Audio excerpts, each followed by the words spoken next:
Assalamualaikum warahmatullahi wabarakatuh. Halo pemirsa, salam olahraga. Pemirsa Padang TV dimanapun Anda berada, senang sekali saya Diana Alianafra kembali hadir menyapa Anda dalam program Galanggang. Selama 30 menit ke depan kami akan menyajikan informasi seputar dunia olahraga di Sumatera Barat. Ini dia liputan selengkapnya. Informasi pertama pemirsa, menghadapi Pekan Olahraga Nasional ke-21 yang akan berlangsung di Provinsi Sumatera Utara dan Aceh, Persatuan Tenis Meja Seluruh Indonesia Sumatera Barat mulai melakukan penyaringan bakat-bakat atlet tenis meja untuk dijadikan atlet PON Sumatera Barat. Penyaringan bakat ini dilakukan dengan memperbanyak event tenis meja di Sumatera Barat. Meski Pekan Olahraga Nasional masih lama, namun Persatuan Tenis Meja Seluruh Indonesia Sumatera Barat mulai melakukan persiapan, yakni menyaring bakat-bakat atlet tenis meja yang ada di Sumatera Barat. Atlet tenis meja yang dinilai berbakat akan dipersiapkan untuk menghadapi Pekan Olahraga Nasional ke-21 yang akan berlangsung di Provinsi Sumatera Utara dan Aceh tahun 2024 mendatang. Sekretaris Umum Persatuan Atlet Tenis Meja Sumatera Barat, Sultan Dedi Firmansyah menjelaskan, pihaknya akan memperbanyak event tenis meja Sumatera Barat untuk melihat kemampuan atlet-atlet Sumatera Barat. Juara-juara dari event tenis meja yang dilakukan akan dijadikan sebagai atlet PON Sumatera Barat. Untuk menghadapi PON 2024, PT MSI Sumatera Barat akan mempersiapkan 8 atlet tenis meja, yakni 4 putra dan 4 putri. Semenjak tahun 2021, kita sudah mulai menggelar kejuaraan-kejuaraan secara rutin dengan 7 prof, baik itu dari tingkat pemula, kadet, junior, hingga senior, termasuk U25 yang mungkin akan menjadi pembatasan usia nanti di PON Sumatera Utara dan Aceh. Kemarin di 2022 itu juga kita lanjutkan dengan event yang sama dengan di tahun 2022 dengan tingkat yang sama. Dan event ini akan kita lanjutkan ke tingkat event regional di bulan November nanti. Nah, di sini kita akan melihat bagaimana sebenarnya kekuatan kita Sumatera Barat se-Sumatera. Nah, dari sana kita akan melakukan pembenahan nanti. Ia menambahkan, saat ini pihaknya sudah melihat gambaran atlet tenis meja yang akan direkrut sebagai atlet Sumbar di PON mendatang. Para atlet tersebut merupakan juara pada event tenis meja tahun 2022 dan 2021.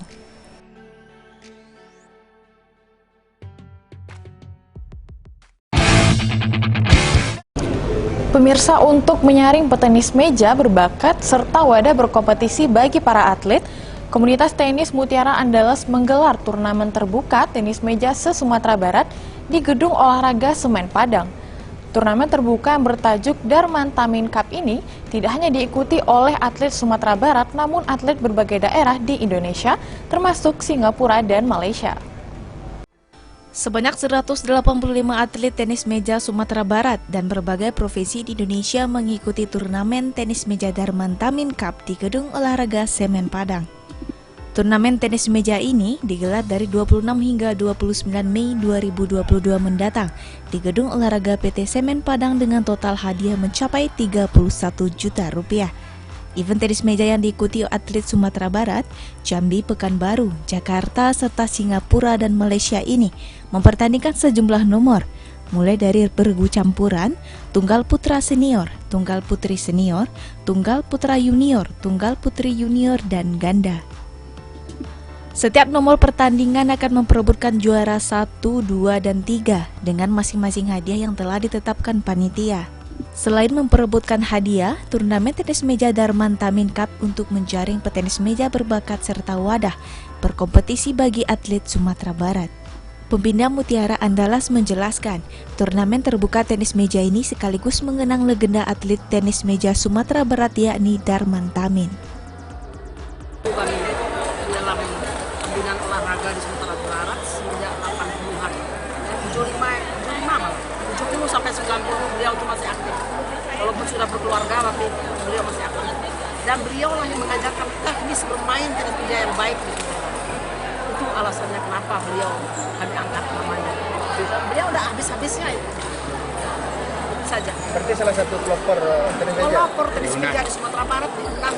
Karena beliau pemain Sumatera Barat, PON 7. Tahu beliau semua. Ini harapannya ke depan tuh tenis meja Sumbar seperti apa? Harapan saya ke depan dengan support yang diberikan oleh Pak Dirut tadi, semuanya udah dengar kan, saya sangat berharap kegiatan ini bisa berlanjut dengan lahirnya pemain tenis meja muda-muda. Diketahui sebelumnya, Darmantamin merupakan atlet tenis meja Sumatera Barat yang pernah memperkuat kontingen ranah Minang di Pekan Olahraga Nasional dan pelapor tenis meja di Universitas Andalas. Dengan adanya event ini, diharapkan kemampuan atlet tenis Sumatera Barat bisa menjaring bibit atlet tenis meja di Sumatera Barat.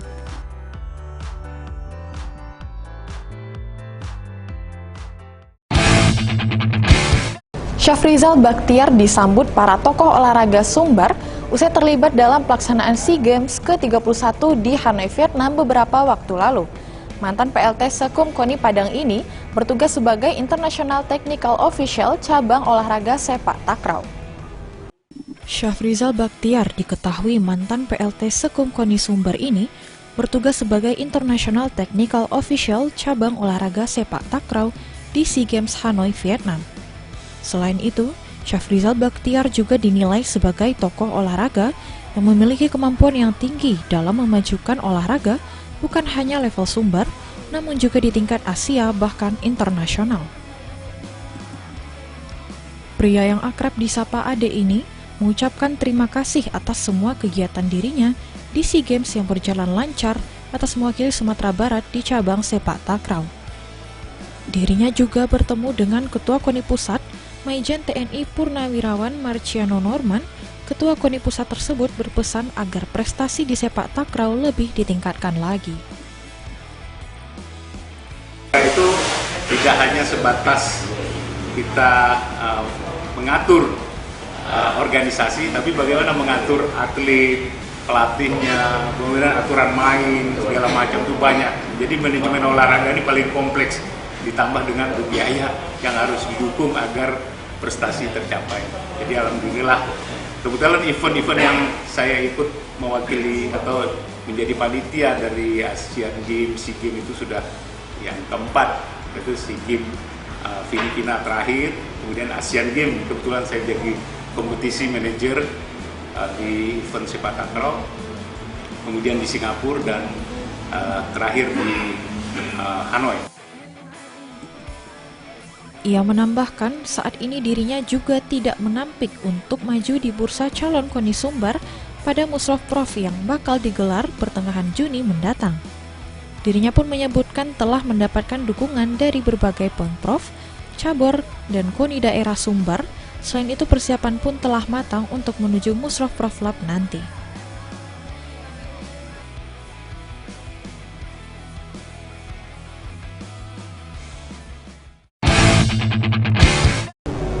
KONI Sumbar menggelar rapat koordinasi dan konsultasi dalam rangka sosialisasi mekanisme calon Ketua KONI Provinsi Sumatera Barat periode tahun 2021-2025. Di awal rapat sempat memanas karena hujan interupsi dari sejumlah peserta rapat. Jelang Musrah Prof Lub yang rencananya akan berlangsung pada tanggal 16 Juni 2022 mendatang, Komite Olahraga Nasional Indonesia atau KONI Sumbar menggelar rapat koordinasi dan konsultasi KONI Sumatera Barat tahun 2022 dalam rangka sosialisasi mekanisme persyaratan calon Ketua KONI Provinsi Sumbar periode 2021 hingga 2025. Rapat yang digelar di salah satu hotel di Kota Padang ini pada awalnya sempat memanas karena hujan interupsi dari sejumlah peserta rapat. Salah satu terkait kegiatan konsolidasi dan sosialisasi Musrah Prof Lub KONI Sumbar tersebut harus melalui anggaran dasar, sehingga tidak menjadi salah kaprah di KONI Kabupaten dan Kota nantinya. Kendati demikian, pantauan Padang TV rapat tetap berjalan dengan kondusif. Harus melalui anggaran dasar pasal 33.J Ya, maluilah. Nah, ini yang saya maksudkan, Pak. Mohon ini nanti jadi salah kaprah teman-teman kita yang berada di KONI. Oke, Pak Tangga, tadi sudah dijelaskan ya. Tidak ada yang mengatur lalu lintas pembicaraan. Itu yang saya maksudkan. Mohon maaf Bapak Ibu kita. Mohon maaf, Pak Ketua. Saya hanya memberikan masukan. Makasih. PLT Ketua KONI Sumbar Hamdanus menyebutkan, rapat koordinasi dan konsultasi ini merupakan langkah awal dan sangat menentukan dalam pelaksanaan Musyawarah mendatang. Masing-masing Pemprov dan KONI Kabupaten Kota mengutus perwakilan 1 orang. Sebagai pengurus yang mendapat amanah persiapan Musyawarah, rapat koordinasi merupakan bagian dari sosialisasi agenda besar olahraga Sumbar. Konsolidasi dan sosialisasi Musyawarah nantinya akan menitik beratkan pada mekanisme pencalonan, sehingga pada Musyawarah nanti kegiatan akan lebih terarah. Pihaknya berharap tidak ada penundaan pelaksanaan Musyawarah dari yang telah dijadwalkan tanggal 16 Juni nanti, sehingga dapat lebih memiliki waktu persiapan agenda-agenda olahraga selanjutnya. Lebih ke nanti utamanya nanti terkait dengan mekanisme pencalonan, persyaratan ya, sehingga nanti pada musyawarah kalau jadi tanggal 16 Juni itu bisa nanti terarah. Jadi kalau lancar di saat ini, insya Allah lancar nanti pada 16 Juni. Agenda kita apa aja Bang? Yang ya menyepakati persyaratan, lebih utamanya ke situ.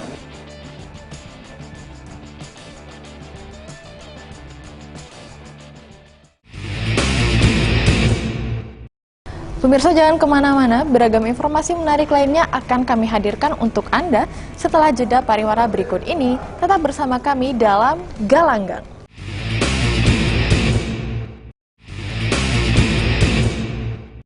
Terima kasih pemirsa, Anda masih menyaksikan kami dalam Galanggang. Jelang Musrov Proflub, bursa calon ketua KONI Sumbar semakin memanas. PLT Sekum KONI yang berebut posisi ketua umum dengan PLT Ketua Umum KONI Sumbar diberhentikan dari PLT Sekum. Menariknya, PLT Sekum KONI Sumbar diberhentikan saat dirinya sedang bertugas di SEA Games Vietnam. Meski Syafrizal Bakhtiar diberhentikan sebagai PLT Sekum KONI Sumbar saat dirinya sedang berada di SEA Games Hanoi Vietnam sebagai International Technical Official di cabang sepak takraw oleh PLT KONI Sumbar Hamdanus, namun Syafrizal Bakhtiar mengaku tidak mempermasalahkan jika PLT KONI Sumbar mengangkat PLT Sekum yang baru menggantikan dirinya. Syafrizal menyadari posisi saat itu di tengah kekosongan posisi PLT Sekum lantaran ia bertugas di SEA Games Vietnam. Apalagi, ia berencana maju pada Musyawarah KONI Sumbar pada Juni mendatang, di mana sebagai syarat ketentuan organisasi, ia tidak keberatan dirinya diganti. Hal tersebut demi kelangsungan organisasi. Sebagai calon kandidat, bakal calon ketua umum KONI, ia menyadari tidak elok kalau masih duduk di pengurus inti KONI. Di Hanoi baru beberapa hari kita dengar bahwa sudah ada penggantian PLT, kebetulan memang tidak dikomunikasikan sebelumnya. Namun saya pikir ya kebijakan itu namanya sebagai pimpinan kita berikan saja, dan saya pikir juga ada baiknya karena saya ingin mencalonkan sebagai salah satu kandidat. Jadi secara etika mungkin saya harus mundur di kepemimpinan di jajaran kepemimpinan KONI supaya bersikap lebih fair, lebih adil. Nah, saya juga ya secara batinnya mungkin saya mengucapkan terima kasih juga saya diganti, di PLT-kan kepada yang lain. Itu Bapak tidak kecewa Pak ya? Saya pikir secara gambaran etika berorganisasi mungkin kurang baik. Pergantian tersebut mengundang polemik di sejumlah insan olahraga Sumbar. Tokoh olahraga Sumbar Rahmat Wartira menilai meski Syafrizal Bakhtiar bisa menerima secara legowo, namun sebagai insan olahraga, ia menilai hal itu memperlihatkan membunuh karakter lawan yang akan menjadi calon ketua KONI Sumbar. Ia menyebutkan, kalau takut bersaing di Musyawarah nanti, sebaiknya Hamdanus mundur saja. Agar tidak bersaing, jangan membunuh karakter pesaing dengan cara memecat sebagai Sekum PLT KONI Sumbar. Seharusnya, Syafrizal Bakhtiar diberikan reward karena telah berprestasi sebagai perwakilan di SEA Games, bukan dipecat di tengah jalan. Sebagai orang olahraga, sebagai insan olahraga, Pak Ade bisa menerima secara legowo dan berjiwa besar. Tetapi kita, insan-insan olahraga, tidak bisa menerima itu. Itu memperlihatkan ketidakbermartabatannya. Kalau takut main, jangan main. Bukan membunuh karakter lawan. Kalau takut kalah di dalam sebuah permainan, jangan main. Kalau dia mau calon takut dikalahkan oleh Syafrizal Bakhtiar, mundur supaya tidak bersaing. Bukan membunuh karakter dengan cara memecat ini. Itu penting. Hanya bagi Pak Ade, saya yakin tidak akan menjatuhkan karakternya, tidak akan membunuh karakternya, tetapi memperlihatkan ketidakbermartabatannya orang yang memecatnya sendiri. Sementara itu, PLT KONI Sumbar Hamdanus menyebutkan, pergantian PLT Sekum tersebut tidak terlepas dari tugas baru Syafrizal Bakhtiar yang saat itu tengah bertugas di SEA Games ke-31 di Vietnam. Syafrizal bertugas sebagai International Technical Official di cabang olahraga sepak takraw SEA Games Vietnam.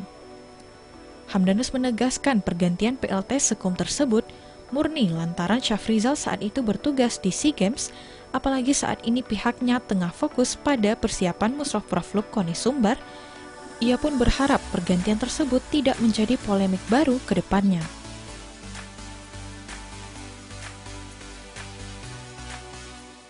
Pelaksanaan sementara dan bisa kita kembalikan, tetapi kan yang sebelumnya juga rekan kita Pak Syafrizal itu beliau juga PLT Sekum, Bapak Ibu semua. Ini PLT Sekum kemudian diganti oleh PLT Sekum, jadi tidak ada pengembalian lagi. Nah, saya tidak memiliki dasar kecuali PLT Sekum kita ini izin lagi 2 minggu. Saya ganti lagi Bapak Ibu. Jadi ini hanya soal seluruh aspirasi kita tampung, tapi ada saatnya kita mengambil keputusan. Tidak ada gerakan tanpa keputusan. Kita butuh keputusan dan kita ambil keputusan tersebut. Dan saya sudah berjanji di awal-awal mengumpulkan sekretariat bahwa saya akan mendukung kinerja sekretariat, dan mereka menuntut itu ketika Pak Syafrizal izin 2 minggu ke SEA Games. Atas prestasi Pak Syafrizal menjadi tokoh kita ucapkan selamat buat beliau. Nah, itu adalah prestasi dan patut diteladani semuanya, dan itu tidak ada hubungan dengan pergantian PLT Sekum. Diketahui sebelumnya, Ashraf Zawir ditunjuk sebagai pelaksana tugas atau PLT Sekretaris Umum KONI Sumbar. Ashraf Zawir merupakan pengurus Pengprov Persatuan Catur Seluruh Indonesia Percasi Sumbar yang menggantikan PLT sebelumnya, Syafrizal Bakhtiar.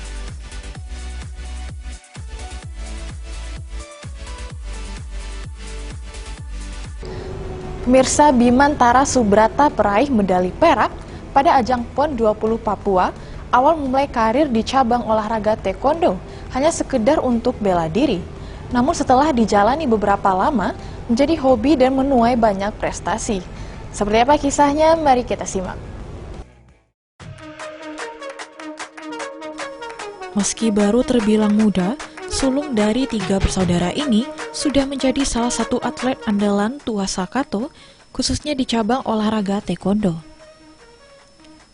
Dia adalah Bimantara Subrata, atlet taekwondo kelahiran Padang tahun 2001. Pria yang akrab disapa Bima ini, namanya mulai mencuat di ajang PON 20 Papua 2021 lalu. Pada ajang tersebut, meski Bima sebelumnya sebagai tim pelapis, dia berhasil menyumbangkan medali perak saat di babak final gagal merebut medali emas saat berhadapan dengan Dinggo Ardian Prayogo asal Jawa Barat di kelas pada under 80 kg putra. Karena Bima mengalami cedera, sehingga tidak memungkinkan oleh wasit untuk melanjutkan pertandingan. Bima mengaku tertarik olahraga taekwondo sejak duduk di bangku kelas 1 sekolah dasar. Saat itu dirinya dimasukkan oleh orang tuanya belajar taekwondo di salah satu dojang di Kabupaten Sijunjung, guna untuk membela diri.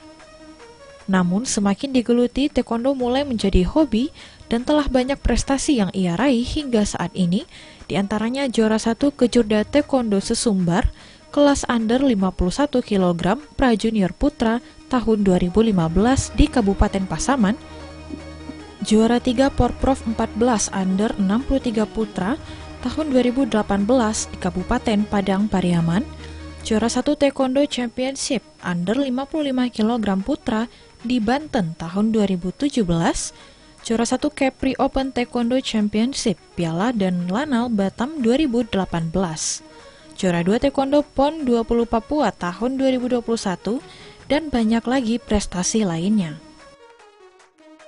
Taekwondo dari kelas 1 SD. Pertama disuruh orang tua buat bela diri. Iya. Di mana itu pertama kali masuk di dojang mana? Dojang pertama kali si Junjung. Si Junjung. Terus?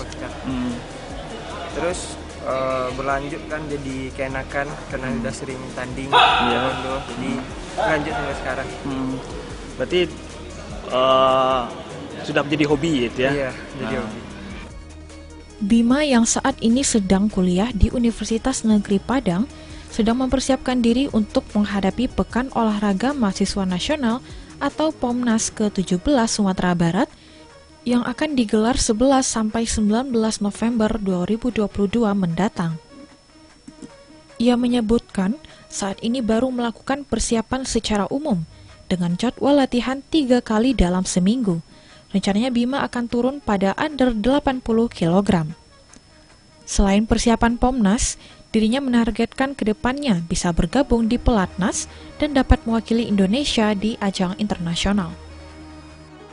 Untuk POMNAS, Bima baru melakukan persiapan umum, seperti mulai latihan 3 kali seminggu, baru latihan jogging, fitness, basic, ringan. Kalau latihan kita di mana? Latihan di GOR. Di GOR ya? Rencananya kalau POMNAS nanti turun di kelas berapa? Bima di kirurgi under 80. Under 80. Buat teman Bima? Gambarannya masih 15 orangan. 15 orang ya. Sementara itu pelatih Taekwondo Sumbar, Budi Ilyas berharap dengan adanya ajang POMNAS nanti dapat melahirkan atlet-atlet yang profesional di kalangan mahasiswa, sehingga dapat mewakili Sumbar di tingkat nasional maupun internasional. Menjadi taekwondo in profesional tentu tidak mudah. Butuh latihan yang keras, disiplin, dan dengan niat yang kuat. Bukan tidak mungkin Bimantara Subrata akan mendapat mengukur prestasi di tingkat internasional nantinya. Sebagai pelatih, kita berharap dari atlet-atlet yang dari kalangan mahasiswa tentu bisa muncul juara-juara yang bisa mewakili Sumatera Barat nantinya di tingkat nasional dan juga di tingkat internasional, karena tingkatan POMNAS ini akan berlanjut sampai ke tingkat dunia Universiade namanya. Nantinya tentu kita berharap muncul atlet Sumatera Barat yang mewakili Indonesia di tingkat yang lebih tinggi. Pemirsa, informasi tadi sekaligus menutup perjumpaan kita dalam Galanggang edisi hari ini. Tayangannya dapat Anda saksikan di www.padangtv.id. Saya Diana Alianafra, mewakili segenap kru yang bertugas, pamit undur diri. Wassalamualaikum warahmatullahi wabarakatuh. Salam olahraga.